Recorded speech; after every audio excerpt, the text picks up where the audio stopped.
Hello, and welcome back to the Everything and Anything with Zara podcast. How's everyone doing? I hope your April was amazing and lovely, and the halfway point to May was also amazing for you. I hope you also had a wonderful Eid celebration with your family. I know that was a while ago, but I hadn't mentioned it in any of the recent podcasts, so just wanted to say happy Eid to everyone. I took a trip to Seattle and Vancouver a couple weeks ago, which is why we had a bit of a break in episodes, but we are back. So, without further ado, let's get into today's episode. This episode is about girlhood and sisterhood. Honestly, the love and response and the way you all came together for me is what inspired me to make this episode. And I think it's such an important topic, especially in the space for girls. This episode is going to focus on growing up as a girl, sisterhood and friendships growing up as a Muslim girl, and lastly, sisterhood in Islam. My friends are, not to be biased, but pretty much the best girls in the whole world. There is so much that I am that is because of them, and not only my friends, but all of the girl and woman figures around me, like my mom, my grandmothers, my cousins, my aunts, my teachers, even my coworkers. Girlhood shapes our identity in so many ways, and sisterhood gives us that emotional support and connection that we need from other girls and other women. At first, I wanted to make this solely a positive outlook on girlhood and sisterhood, which I will, but the more that I did research on this topic, the more that it came to light that there are some not so positive things related to this, and it would be a disservice to not mention those and to leave those girls out. Talking about both the good and the bad will help us both appreciate this and identify areas that we collectively can work on. So, what is girlhood? Girlhood is that time when a girl is growing up. It's the time that gives shape to a girl's identity, her imagination. It shapes how she plays and how she works, how she socializes, the education that she gets. Girlhood now has been redefined through the internet to take back the girliness that lives in us even as we grow up, and it doesn't care to follow the steps of men in order to be seen as equal. You may have seen this on Instagram or TikTok posts where it's a group of girls that are getting ready together and the caption will just be girlhood. This may stem from the fact that girls and women who grow up still have a little girl inside of them, and that girl can be as feminine as they want or not, and it is without the need to be compared to men or to be seen as less than men. There are different stages of girlhood as we grow up. From the ages of 0 to 2, we seek security and comfort from our parents and guardians as we are obviously babies. And then from the ages of 2 to 5, when we're in that toddler stage, we start to explore, play, and expand our imagination. From the ages of 5 to 10, we learn to get along with others. We start to make friends. That's because we start going to school, and so you start just learning a lot more about the environment, about society, about so many different things, right? And then from the ages of 10 to 14 is when we find our personality and our spark, and we figure out what it means to be me. And then 14 and onwards, as defined, it is the preparation for freedom as well as the responsibilities of adulthood as we start to enter high school and so on. Girlhood to some is being able to do your makeup, getting ready with your friends for big events, dressing up, late nights laughing with your friends, playing with dolls, daydreaming, putting together choreographed dances to convince your parents to let you have a sleepover. Girlhood to others is sadly not being allowed out, being told to constantly cover up, being denied an education, having to take care of siblings from a young age, having to work at a young age, not having toys or playtime, so not having that childhood experiences. The stages of girlhood that were defined previously are not the stages of girlhood that every girl receives, sadly, which is why understanding that this is also girlhood for so many young girls across the world, and not just in third world countries, but also right here where we are. Understanding that some may not have the feminine traits that we see in others might just be because they were denied the aspects of girlhood that shapes us into the woman that we become, and not because of any other reason. And girlhood is that time span where a young girl learns what it means to develop those more feminine traits from those around her, like her mother, older sister, grandmother, teachers, classmates, and just girls around her age, right? And when girls are not given that chance to develop into those stages of girlhood, or they're thrown into the stage of responsibility before their time, it takes away from them learning who they are and their imagination.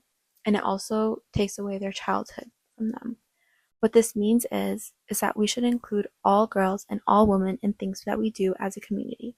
And we should try to foster an environment where all girls are welcome into spaces for women and girls that allows them to see comfort in their girlhood and to be able to experience those stages regardless of their age. Maybe that means taking your mom out for a shopping spree and to get your nails done, or to spend time with your grandmother learning a hobby that she loves but never really has time for, or giving a self care basket to your teachers and mentors, because all women deserve to have the space to let their inner girl shine, even if the world has tried its best to push it away. As we grow up, our personality and our soul ultimately stays the same. The girls that we were when we were 12 is almost the same woman that we are when we are 23. Everything that you experience and were interested in when you were a girl has led you to the interests and experiences that you have as a woman.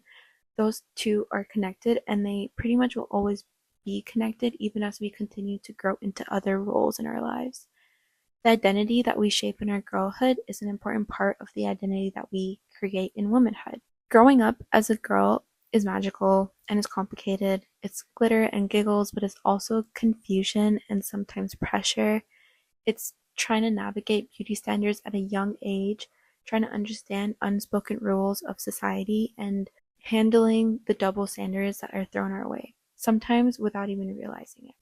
And for those of us that grew up as a visibly Muslim girl in a non Muslim environment, there's an added layer of learning how to make sense of our identities in environments that didn't always understand us or that we ourselves didn't understand. As Muslim girls, we're taught to be modest, kind, respectful, but also strong in our faith. And sometimes the world told us the opposite, that to be strong, you had to be loud, and that modesty was weakness and oppression, and that religion was something that held us back and not a way of guidance and clarity. Being a Muslim girl means that you learn that strength can be quiet, but also unshakable because you have your faith. It's fasting during gym class in Ramadan and still being able to give it your all. It's walking into classrooms and workplaces with your hijab even when people stare. It's saying no to things that you know aren't for you and that go against what you believe, even if it means you're the only one not participating. And then there's sisterhood. Girls have this incredible way of building entire worlds together, and it starts so young, from friendship bracelets and secrets and sleepovers and laughter. But as we grow, those friendships start to evolve, and some break apart, but others can deepen. And this is what sisterhood is. In Islam, sisterhood has a divine layer to it as well. We are sisters in Islam, and we're not just friends, we are companions in faith and support systems for each other. We make dua for each other, we remind each other of Allah when the world gets too much or too loud for us. But there can be moments where sisterhood feels far. I think a lot of us go through that, especially in our 20s. We start to outgrow friendships, we move cities or countries, we ourselves just change as people. But I have come to realize that sisterhood isn't about quantity, it's about closeness. It's about those one or two women and girls that really know your heart and that push you towards your goals and that remind you of Allah and the real purpose of this life, and that will celebrate your wins with you and sit with you in your times of sadness. And sisterhood isn't something that just happens, it's something that we have to build intentionally with love and patience and showing up even when it's hard. There's something really powerful, I think, about reclaiming what girlhood and sisterhood means to us. It's not that mean girl energy or the competitive culture within girls that we're sometimes taught to accept. It's being able to include that softness and strength and honesty and love and companionship within your friendships, so that you foster an environment where girls can live in their girlhood and friends can become one in sisterhood. It's remembering that we're not meant to be walking this path alone, and we were never meant to walk it alone. And so we need other women around us to be able to guide us through that path. Islam honors our friendships and gives them real value. There is a hadith that says that on the day of judgment, 7 types of people will be shaded by Allah. And one of those types of people is 2 people that loved each other for the sake of Allah. And that is what we are trying to build. We're trying to build sisterhoods and friendships where loving and uplifting our friends and our sisters and the girls and women around us for the sake of Allah. And if you're not Muslim, then for the sake of girlhood and for the sake of sisterhood. So today, whatever season of life you're in, remember that you are worthy of deep, nourishing sisterhood and that you are also capable of being that for someone else too. Even if you don't have that right now, you are deserving of it. And I hope that we can try and create more spaces where girls can have environments like this. So take the time to nurture those friendships, check in on your girls, and let's all try to create soft and safe spaces for girls and women around us. That is all for today's episode. Thank you so much for listening. It was a bit of a shorter one, but I think there's so much more that can be said about girlhood and sisterhood, but I wanted to just start the conversation and we can go from there in the next episodes onwards. I truly hope that we can all collectively create these wholesome spaces for all girls and women everywhere. But that is all for now. I will see you all in the next one. Thank you so much for listening. Bye.